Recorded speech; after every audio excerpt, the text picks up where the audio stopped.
Na sziasztok srácok! Tudom, hogy nagyon sokan szerettétek a tierlistes live-jainkat a TikTokon, én annyira már nem vagyok oda a TikTokért, de szerettem volna kedvezni azoknak, akik szeretik ezt a tartalmat, úgyhogy videós formában itt a YouTube-on fogtok találni ilyen videókat.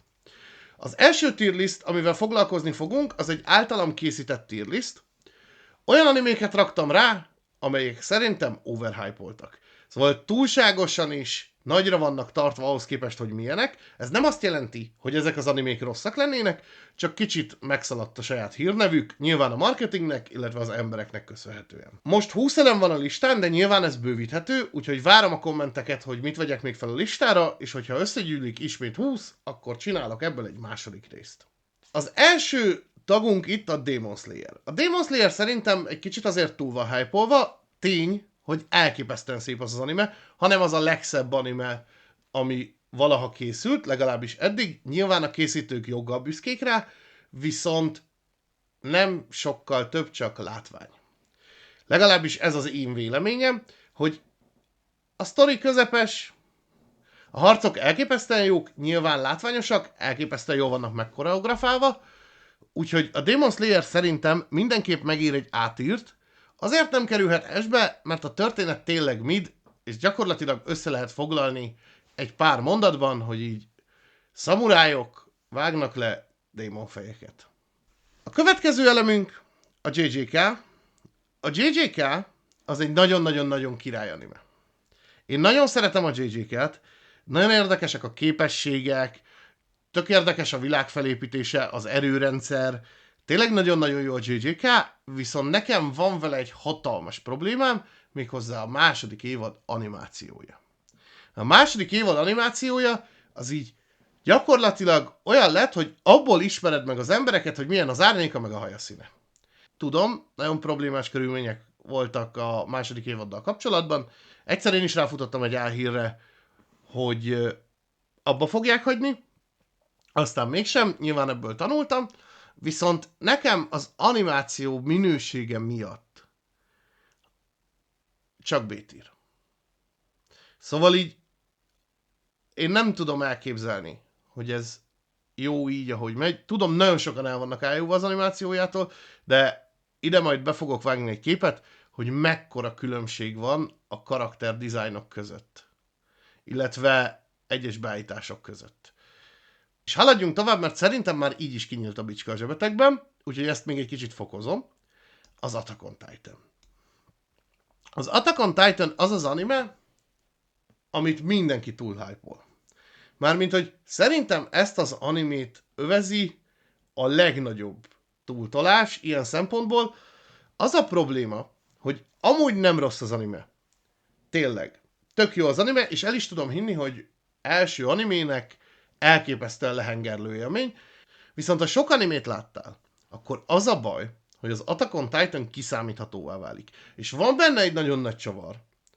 Viszont a csavar miatt, ami mondjuk azt, hogy kiszámíthatatlan, de én valahol számítottam rá, hogy emiatt a csavar miatt egy csomó olyan történetszál, ami érdekes lenne, izgalmas lenne, az így eltűnik, felszívódik, kihagyásra kerül, és egy idő után maga a főhős jelenléte is majdnem, hogy feleslegessé válik, mert gyakorlatilag Ymir népéből bárki lehetne a helyén.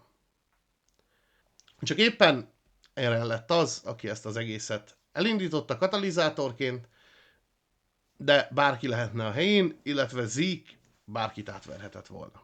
Csak nyilván könnyebb volt a saját testvérével. Úgyhogy én az Attack on Titan szintén B-tierbe raknám, mert olyan dolgok miatt van túl hype-olva, amik nem jók. Mármint, hogy én megértem, hogy vannak olyan aspektusai, amik jók, az animációja tök szép, a titánok tök érdekesek, ijesztőek, nyilván elképesztően sok pozitív oldala van az animének, viszont nem tudok elmenni amellett, hogy egyszerűen fogja az egész anime, és elfelejti a saját történetének ívét követni. Most ha példákat kell hoznom, akkor ott van mondjuk Levi karaktere, aki elképesztően túl van tolva, és mindenki oda van érte, de srácok, folyamatosan lesérül az a szerencsétlen. Mindig. És igen, konzisztens az anime, mert a végén tolószékbe kerül. Nyilván ennyi sérülést, ennyi lábsérülést már nem hordhat ki lábon. De egy olyan karakterért van mindenki oda, aki harcol egy kicsit, majd utána egy egész évadra ki van írva, mert lesérült. És ez nem egyszer fordul elő. Nyilván megvannak az epic momentumai, azok kurva jók, de hogy így a karakterben szerintem ennyi van. Ezen felül, ami nekem nagyon nagy szívfájdalmam, és annó még a kritikámban is megemlítettem, Reiner. Hogy Reinernek gyakorlatilag a kettős személyisége az így elszublimál. Én nem tudom hova, nem tudom miért, de nagyon érdekes konfliktus helyzet alakulhatott volna ki az ő fejében, de úgy gondolta a készítőgárda, hogy ezt így félre söprik. Na, haladjunk. A Boruto. A Boruto nem kerülhet se C-be, se B-be, a Boruto D-be fog kerülni. És a Boruto azért fog D-be kerülni, ugyanis nem nekem szól. Úgyhogy az én véleményem szerint nem jó a Boruto.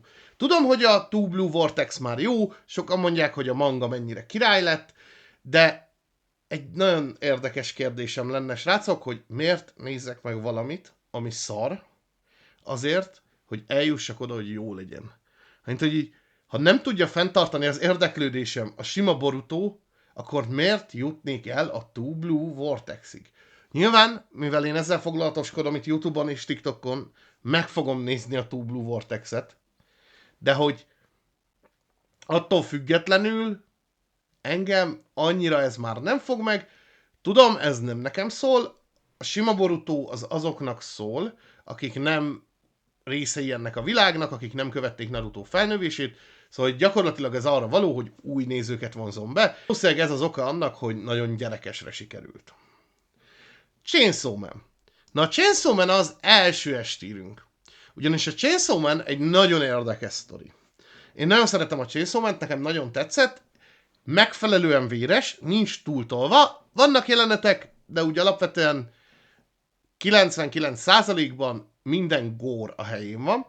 Ezen felül nagyon érdekes, hogy Denji hogyan tesz szert a képességére, és nagyon érdekesek a karakterek. Nyilván egy kicsit sablonosak, van köztük sablon karakter bőven, de Denjinek az a földhöz ragadt motivációja. Mert olyan könnyű vele együtt érezni, olyan könnyű Denjivel együtt érezni, hogy igazából ő csak normális életet szeretne. Mert neki ez nem adatott meg. Neki élmény egy Burger Kingezés, neki élmény az étkezés, az, hogy ihat alkoholt, neki minden élmény, és ez annyira megható és átérezhető, mert tudjuk, hogy a világban vannak ilyenek, és ahogy végigvezetik ezt a történeten, hogy maga a történet nem egy elképesztően komoly dolog, illetve a karakterek sem komolyak, de hogy pont annyi humor van benne, és pont olyan szituációk, amik feloldják azt, hogy igazából ennek az animének egy nagyon komoly háttérsztoria van, és egy nagyon komoly karaktertörténete. Black Clover. Na, a Black Cloverről úgy nagyon rosszat nem tudok mondani, kivétel a film. Az szörnyű volt, de abban is inkább csak a szinkron. Szörnyű volt az új filmnek a szinkronja, úgyhogy ha még nem láttátok, ne szinkronnal nézzétek meg. A Black Clover ez egy tök jó anime, egy tök közepes anime, B-tírbe elfér. Egyszerűen a Black Clover ez egy ilyen tök érdekes világ, tök érdekesek a képességek, nagyon érdekes a képességek kémiája, illetve a kémiai rendszere. Ezzel majd szeretnék foglalkozni bővebben a csatornán. Viszont emellett sablonos, nyilván. De hogy egy neverending shonen animétől nagyon mást már nem várhat az ember, mert igazából ezt a műfajt már kimaxolták. És nagyon sok a sablon karakter, nagyon sok a sablon esemény, de a Black Clover szórakoztató, az animációja nem egy top, de önmagának megfelel, kivétel az a paintes animációs rész, azt inkább hagyjuk. Szóval a Black Clover egy tök jó anime, egy tök jó utazás, végignézed, ameddig tart, nyilván én is várom nagyon a folytatást, de sajnos ugye betegség miatt még várnunk kell. Valószínűleg nem is biztos, hogy elkészül, de nem tudom. Ezt most leszögezem, hogy nem tudom. Meg mindig jönnek bejelentések, én már csak akkor hiszem, ha látom, majd még lesz egy ilyen animénk a listám. A Dandadan. Na a Dandadan, na bajba vagyok, mert nem tudom, hogy S vagy A tier. És a Dandadan egy nagyon új élmény, egy nagyon őrült élmény, elképesztően király, összességében ez egy olyan anime, amit csak akkor tudsz értékelni, ha benne vagy ebben a világban, és nem kevés ideje. Szóval a Dandadan az tipikusan az, hogy a készítők így elengedték a gyeplőt, és minden őrültség megtörténik, amit el tudsz képzelni. Nagyon sokszor logikai buktatói vannak a történéseknek, de így alapvetően ezen olyan könnyű felülemelkedni, mert gyakorlatilag egy őrült futam az egész. És szerintem jó az ott az estírben, mert a Dandadan király. Nem tudom megmagyarázni pontosan miért, de olyan érzelmeket vált ki belőlem, és olyan érzéseket vált ki belőlem, hogy akarok még többet, és szerencsére most nyáron érkezik a folytatás. Frieren. Na, a Frierennek megvan a helye, ez a Plan to Watch, erről nem beszéltem még az elején, ugye van a PTV, az a Plan to Watch, amiben olyan animék fognak kerülni, amit szeretnék megnézni, de még nem jutottam el odáig. A Frieren tipikusan egy ilyen. Tudom, hogy nagyon érdekes a sztori, nagyon érdekes az, hogy gyakorlatilag ez az anime ott veszi fel a fonalat, hogy a főtörténet szál már lezárult, már legyőzték a démon királyt, és ezután mutatja be a főhős Frieren életét, aki egy elf és hosszú ideig él, és így vándor útja során, mint a nagy hős, hogy ő ezt hogyan kezeli. Ez nagyon érdekesnek tűnik, egyszer meg fogom nézni. Kommentbe írjátok le nekem, hogy ha láttátok, akkor nektek milyen tapasztalataitok vannak vele kapcsolatban. A Kaiju Number 8.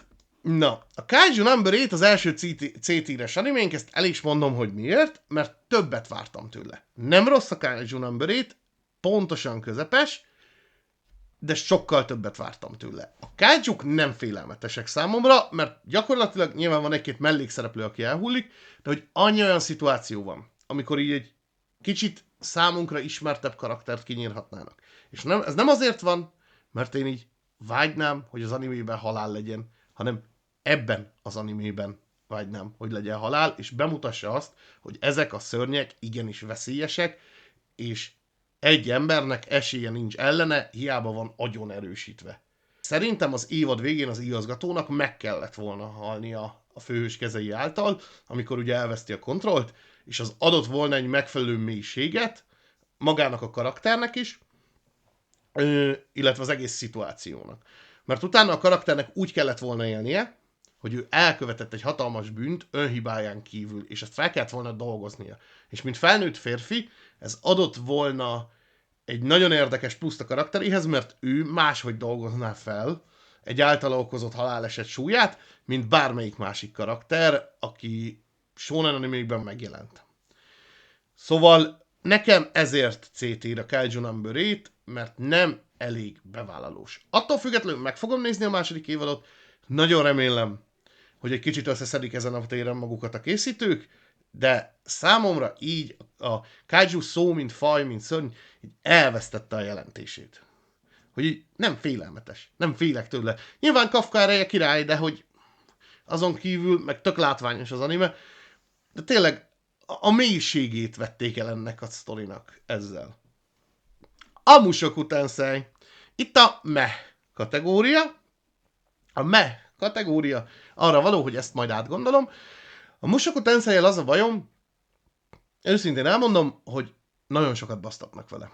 És egyszerűen már odáig jutott ez a basztatás, hogy már nem érdekel. Mint így gyakorlatilag mindent elmondtak, értem, hogy amúgy ez miért lehet király, de kicsit agyon van hype-olva. Szóval biztos, hogy tök jó a sztori, biztos, hogy egy tök jó isekai, nekem már elegem van az isekájokból, tudom, hogy ez egy ilyen isekai, hullám előtti isekai, ugye maga a manga, de attól függetlenül engem nem vonz, illetve már az eleje, ahogy a főhős meghal, már az számomra egyszerűen undorító, szóval így, illetve a szituáció, ami miatt meghal. Úgyhogy majd átgondolom, egyszer talán, ha lecseng, illetve ha vége lesz, akkor valószínűleg megnézem, de most nincs kedvem belekezdeni egy olyan animébe, ami befejezetlen, és ilyen negatív érzéseket tud kiváltani, anélkül, hogy láttam volna. A My Hero Academia. A My Hero Academia, ami eddig kijött belőle, elképesztően agyon van hype-olva. Az első 4 évad, a negyedik évad első feléig élveztem.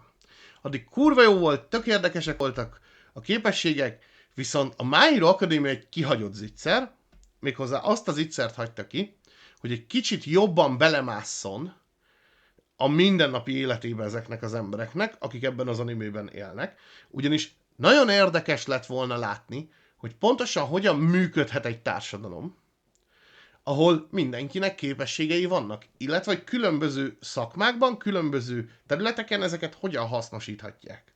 És hogy mitől lesz mondjuk valaki alkalmas ebben a világban építésznek, hogy melyik az a képesség, ami miatt mondjuk lehagyhatja a versenytársait.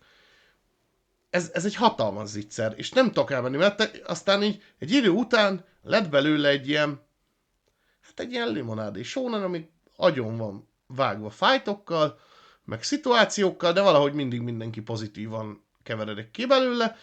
Én azt hittem, hogy amikor Deku igazságosztóvá válik, ugye ott hagyja az iskolát, egy-két évadig ezt húzzák, és egy tök mély karakterrajzot és fejlődést kap a karakter, de nem. Szóval annak is az lett a vége, hogy visszasírta magát. Illetve a többiek visszasírták, aztán ő is. Szóval a My Hero Academia nagyon jó helyen van ott a C-tírben, mert sajnos el lett rontva. Szóval nagyon sok benne a kihagyott zicser, ugyanúgy, mint a Kaiju Number 8-ben, azért is vannak egymás mellett, nagyon-nagyon sok mindent kihagynak. Csak annyi a különbség, hogy a My Hero-nak már nincs ideje ezt kijavítani, a Kaiju Number 8-nek van. És tudom, hogy sokan fogják mondani, hogy de hát a manga is ilyen, meg el lehet térni a mangától, nem egy anime van, srácok. Amikor áthelyeznek egy művészi alkotást új médiumra, akkor mindig ott a javítás lehetősége. Lássátok a Bleach új évadát, hogy ugye eddig a Vizardokról egy büdös szó nem esett, és most ezt az évadot úgy zárták, hogy a Vizardok újra összeálltak, és felvették a maszkjukat egy harchoz, ami nem volt a mangában, és ez egy hatalmas lyukat kitölt, egy hatalmas kérdést megválaszol, hogy mi van velük, hogy ők miért nem. De, és ezt meg lehetett volna csinálni a My Hero Academia során, illetve meg lehet csinálni még a Kaiju Number 8-tel is, ezért mondom, hogy egyelőre C-tírben van, de ezt majd azért át fogjuk egyszer rendezni, hogyha egy kicsit az is előrébb haladott állapotban lesz, de egyelőre jó neki ott. A következő a No Game No Life. A No Game No Life az megint egy Plan to Watch anime, még nem néztem meg. Hallottam róla mindenféle kritikát, hallottam olyan kritikát a No Game No Life-ról, hogy okosabb akar lenni az anime, mint ami valójában. Szóval, hogy így sokkal nyakatakertebb helyzetek vannak benne, mint amire szükség lenne, és ennek sokkal nyakatakertebb megoldásai vannak, mint amire szükség lenne. Nem tudom, ezt is légy szíves írjátok le kommentben, hogyha láttátok, hogy ti mennyire élveztétek, illetve hogy igaz-e ez a kritika. Szerintem, legalábbis én, amiket láttam eddig belőle, ilyen részleteket, editeket, szerintem egy tök király anime lehet, és egy tök érdekes alapkoncepcióra van felhúzva. Oshinoko, ez is egy Plan to Watch anime. Erről nagyon sokat hallottam, hogy ez mennyire király, a nyomozós történet, a bosszú történet, hogy mennyire érdekes. Ez is tervben van, hogy megnézem, viszont ehhez nekem hangulat kell, úgyhogy ez nem mostában fog megtörténni. Én mindig ilyen krimi animéket akkor nézek, amikor olyan hangulatban vagyok, kicsit borongósabb, kicsit sötétebb hangulatban vagyok. Valószínűleg az Oshinokóra is így fog sor kerülni. Láttam belőle részleteket, hogy nagyon érdekes, főleg a második évadból. Nagyon kíváncsi leszek, mindenképp megnézem, és visszatérünk rá. One Punch Man. Nos, a One Punch Man-t őszintén szívem szerint D-tírbe raknám, de ez inkább csak a rajongók miatt van. Mert elképesztő overhype övezi. Felrakom B-tírbe, mert a One Punch Man egy tök jó anime, viszont a rajongók ezt nem kezelik helyén. Vannak számomra idegesítő aspektusok, mint például King. Ez egy totál fasság az egészben. Egyáltalán King létezése is, hogy ő tetszelek Saitama posztján. Mert mindig jókor volt jó helyen. Egy nagyon király anime alapvetően, de a rajongók nem igazán tudják helyén kezelni, és ez azért számomra el tudja rontani az élményt, hogy Saitama ilyen erős, olyan erős. Srácok, ez egy paródia anime, ez pont a shonenek kiparodizálására készült, ez azért készült, hogy kifigurázza a shonen kliséket, és ezt egyébként nagyon jól csinálja. Szóval a One Punch Man egy tök jó anime, én egyszerűen csak a rajongói túlzás miatt nem szeretem már, de nyilván meg fogom nézni a harmadik évadot, de lehet, hogy hány ingert kapok. És ez nem az anime hibája, hanem az embereké. Nyilván, hogyha van valami, amihez van egy negatív érték, amit társítasz, akkor számodra az el tudja rontani. Nyilván vannak olyan emberek, akik nem, de ettől szép a világ, hogy mind mások vagyunk. Nekem el tudja ez rontani, hogy például a TikTokon főleg, de hogy annyi kommentet kaptam, hogy Saitama leverni azt, Saitama leverni amazt, még olyan videókban is, ahova amúgy nem is ez volt a téma, szóval lényegtelen, hogy ezt valaki leírja. De értitek. Szóval Saitama karakterét utálom inkább most már, hogy egyáltalán megszületett. Egyszerűen azért, mert az emberek nem tudják helyén kezelni, és nyilván nem a mangaka hibája, ő nyilván a megélhetést és a művészetet üldözte, vagyis hát a művészi kiteljesedést, és a sikerült is valószínűleg neki, szóval lényegtelen. Tokyo Revengers. Na, ő a következő kategóriásunk. Engem nem vonz ez a banda háborúsdi, illetve de vonz, tök érdekes sztorik vannak, de inkább élőszereplősben. Valahogy animében ez annyira engem nem tud érdekelni. Nem tudom miért, őszintén nem tudom megfogalmazni, csak nem érdekel. Szóval így, talán az, hogy az élőszereplős ilyen sztorik sokkal kézzelfoghatóbbak, mint a rajzolt másik. Én egy animét azért nézek, mert elképesztő mértékben el vannak szállva sokszor a képességek, a harcok, látványosak, szépek, tök jó az erőrendszer, tök mi a sztori, de hogy most egy ilyen bandaháborús sztoriból nekem ez talán kevés. Láttam belőle editeket, és az sem győzött meg. Holott például a Windbreaker egyébként meggyőzött, és ott sem sokkal több. De a Windbreakernek valahogy úgy vannak összerakva a harci koreográfiái, hogy egyszerűen elképesztően látványosak, és én ezt keresem egy animében, egy ilyen típusú animében, nyilván nem mindenben. Re:Zero, ő a következő Egyszer meg fogom nézni a Re:Zero-t, mindenki agyon hype-olja a Re:Zero-t, mindenki mondja, hogy milyen kurva jó a Re:Zero. Érdekes az alapkoncepció, ezt elismerem, érdekes, hogy a srác mindig meghal, feltámad, és akkor keresi a megoldást arra, hogy hogyan győzzön. Ez szintén egy olyan anime, amit nekem így az emberek rontottak el, illetve ez az isekai mánia. Egyszerűen nem Re:Zero. Én nem vagyok nagy híve ennek, hogy én azt meg akarnám nézni. Aki szereti ezt a műfajt, illetve szereti az ilyet, az nyilván élvezni fogja. Ez nem én vagyok, ez valószínűleg nem nekem szól. Egyszer megnézem majd, ha vége lesz, de nem akarok ilyen animékbe, amiben nem vagyok benne biztos, hogy tetszeni fog, belekezdeni úgy, hogy nincs vége, mert én, ha még nem tetszik egy anime, akkor is azért nagyrészt végignézem, hogy így egyben tudjam értékelni, illetve egyben el tudjam helyezni a fejemben. Nem végig szenvedem, erről szó nem esik, egyszerűen végignézem, nyilván akkor kevésbé figyelek, vagy csinálok mellette valamit, és akkor bekapcsolom nem japánul, hanem angolul, angol szinkronnal, ha van, de ja, a Re:Zero az nekem úgy annyira nem, amennyit én hallottam eddig a Gábortól róla, nem talált be. Ha már választanom kéne, akkor inkább a Mushoku Tensei, de hasonló a véleményem, mint arról. Tensei Shitara Slime Data Ken, az ugye a slime-os reinkarnációs anime, na ez már érdekes. Ezt Pen to Watch-ba rakom, mert ezt meg akarom nézni, viszont ezzel más indokból, de meg akarom várni a végét. Mert hallottam, hogy Rimuru milyen képességekre fog szert tenni, lehet, hogy meg fogom gondolni magam, és valamikor elkezdem, de hogy meg akarom várni a végét, mert szerintem már nincs olyan nagyon messze a vége. Legalábbis amennyit én a mangából így láttam, meg szintén Gábortól hallottam, mert ő olvassa a mangáját, hogy nem olyan messze kell, hogy legyen még egy pár évad, mire ez befejezik. és akkor meg fogom nézni, mert elképesztően érdekes a főhős képessége, és hogy honnan hova fejlődik így képesség szinten, illetve érdekes ez az egész kitaszítottak lázadása vonal. Szóval ezt mindenképp meg fogom nézni, és szintén elő is várom véleményeteket kommentben, ha nézitek. Solo leveling. Na, a solo levelingnek megvan a helye itt az A-ban. Ő azért nem lesz estír, és ezt nagyon könnyen el tudom mondani nektek, mert a solo leveling elképesztően sablon, tényleg, tetszik, nagyon szeretem a solo levelinget, az egészet Jinwo döntései és fejlődése húzza a hátán. Szóval így a solo levelingben az az egyetlen problémám, hogy néha túl könnyű a megoldás.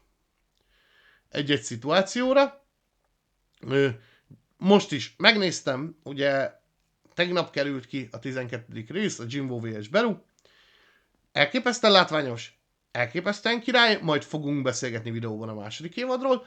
Nagyon-nagyon tetszett, szóval erről az animéről nagyon pozitív alapvetően a véleményem, viszont látom azt is, hogy ez oda fog tendálni a későbbiekben, hogy mint ami volt például a Kerberoszos vagy Cerberuszos harcnál, hogy Jinwo megitta az ellenmérget, és onnantól így legyőzte. Szóval nagyon egyszerűnek tartom Jinwo megoldásait, egy kicsit lehetnek acifántosabb. Tudom, hogy a végén valószínűleg az lesz, majd amikor az Absolute Being-el kapcsolatos dolgok bejönnek, de egyelőre szerintem az átír tök jó hely neki, majd nyilván ezt a listát azért át fogjuk időről időre értékelni, illetve lesznek új elemek, amiket ti írtok kommentben, akkor is visszatérünk hozzá, de egyelőre jó helyen van az átírben, a Soul Leveling egy zseniális anime, számomra nem a top, még egy kicsit fejlődnie kell annak az animének.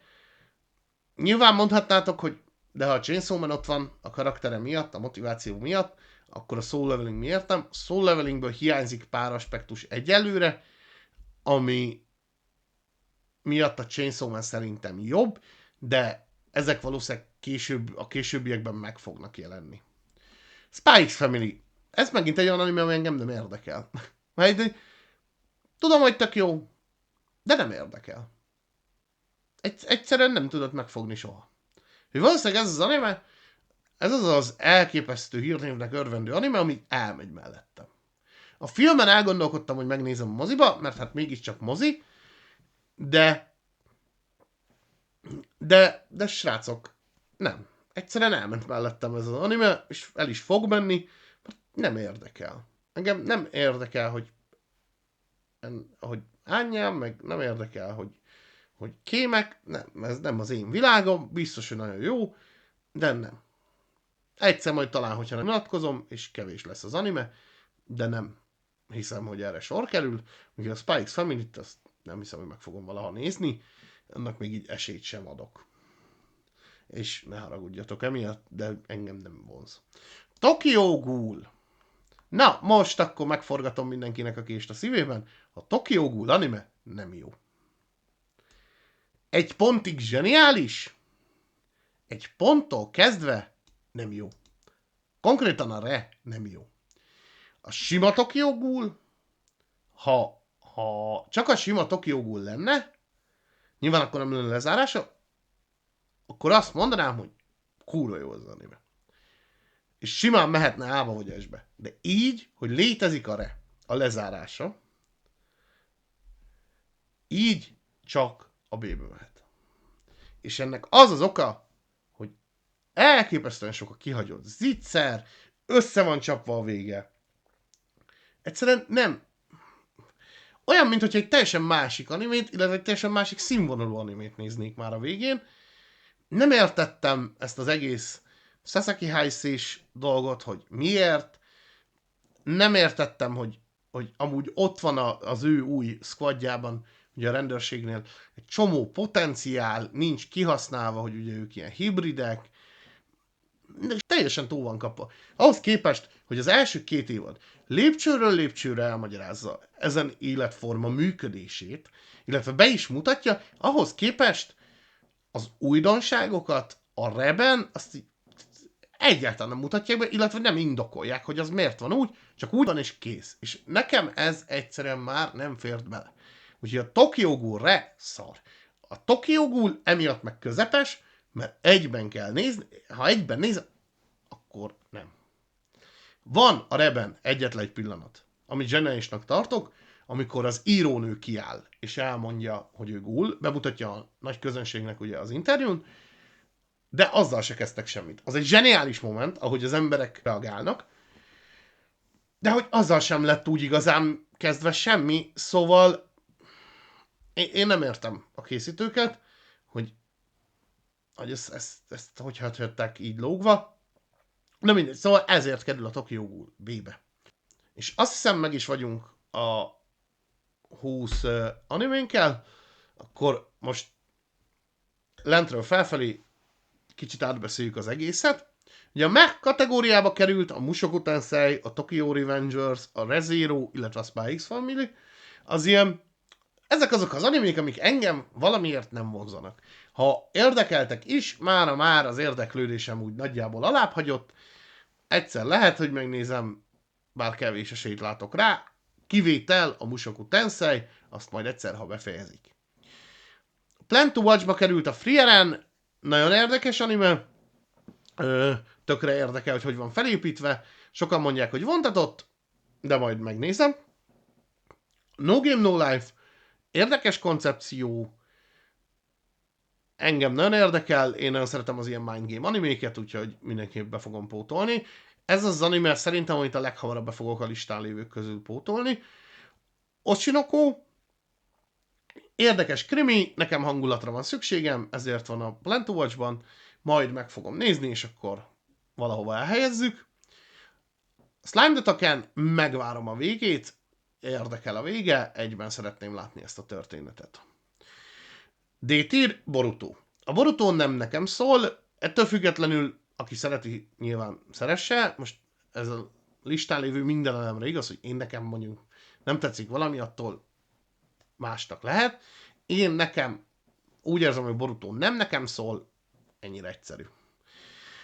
Kaiju Number 8 és My Hero Academia elképesztő mennyiségű kihagyott zicser, a Kaiju Number 8-nek még van ideje javítani, a My Hero-nak már nincs. A My Hero-nak már egyetlen egy évada lesz, ő már nem tud javítani azon, hogy mennyi mindent hagyott lógni a levegőben.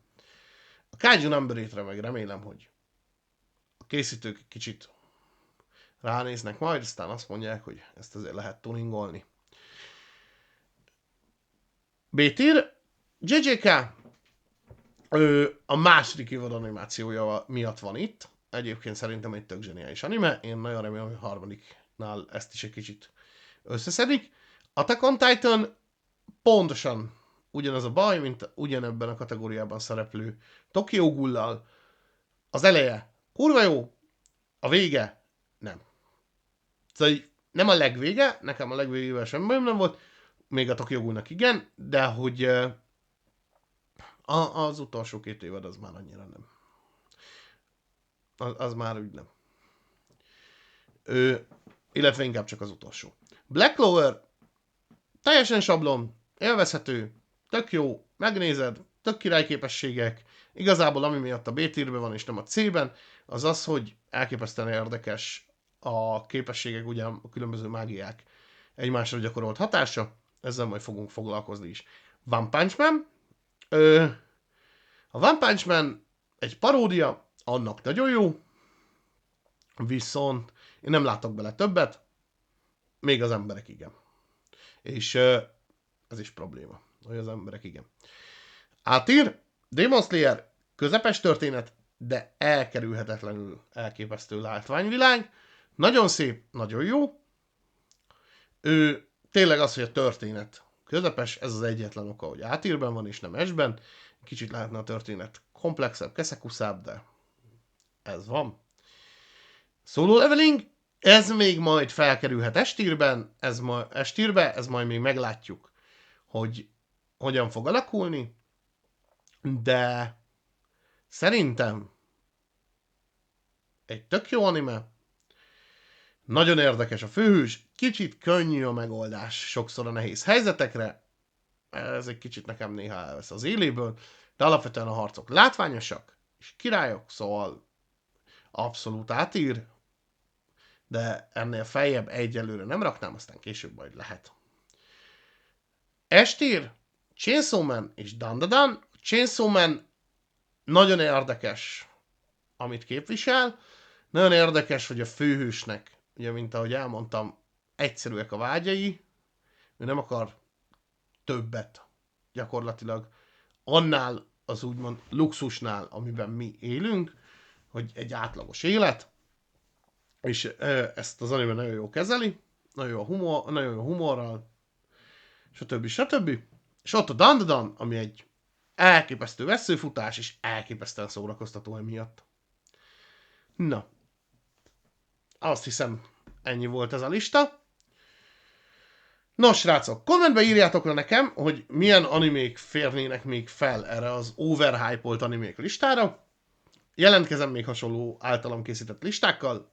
A leírásban ott lesz a link, hogy ti is ki tudjátok ezt tölteni. Úgyhogy én nagyon várom, hogy milyen animéket fogtok még mondani, illetve a véleményetekre is nyilván kíváncsi vagyok kommentben. Minden kommentet általában el szoktam olvasni, illetve válaszolni is szoktam rá, hogyha arra érdemes, úgyhogy hajrá! Sziasztok! Nagyon szépen köszönöm, hogy megnézted ezt a videót. Ha tetszett, nyomj egy lájkot, illetve további tartalmakért iratkozz fel a csatornára. Az algoritmus támogató kommenteket pedig nagyon szépen köszönöm. Ja, és elindult a csatornatagság, ahol egy ilyen, nagyon király stáblistára kerülhetsz fel a videók végén, illetve használhatsz 4 a csatornához kapcsolódó nagyon király emojit.